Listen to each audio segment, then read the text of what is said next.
खाली जागा विणणार तुम्हाला दिसत.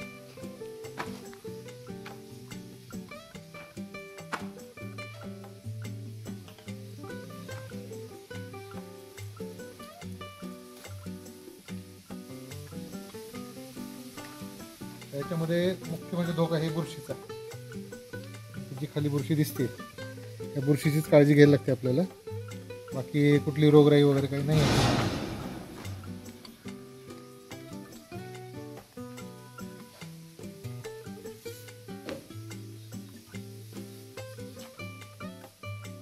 हे ए ग्रेडचा कोश आहे.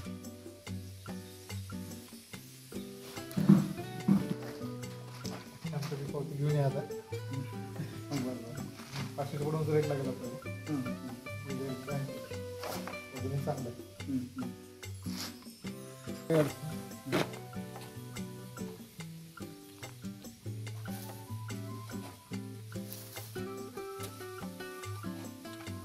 हातामध्ये घेऊन दाखवा 4-5 असे वंजळीमध्ये. नाही वाजत आहे आपल्या.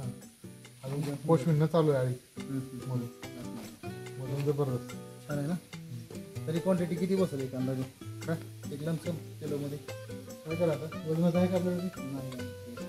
नाही आपल्या गावात घरी आहे कारण हे इलेक्ट्रिक.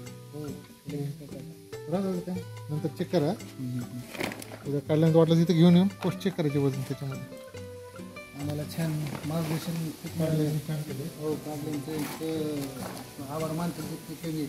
आणि आता काय करायचं जे विष्ठा आहे काढून घे वापरू शकतो. हो बरोबर.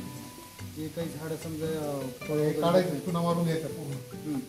बुरशी वगैरे काय आहे ते घेऊन जातो कोणामध्ये चांगलं वाढून वापरतो. आता बुरशी आहे खाली आहे झाली बघितलं.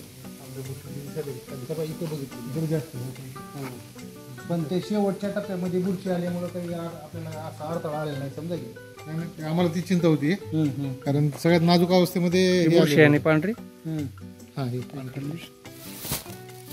इथे क्लिअर आहे बघा. इथे क्लिअर आहे.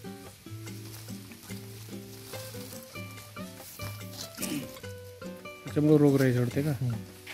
ग्रासरी ही सक्सेस जर झाला असेल तर एक कारण आहे. शेडची हाईट मेंटेन केली आपल्याला. त्याच्यामध्ये ह्युमिडिटी मेंटेन नव्हती. क्लायमेटर सुद्धा लावायची गरज पडली नाही. हाईट मेंटेन केली शेडमध्ये.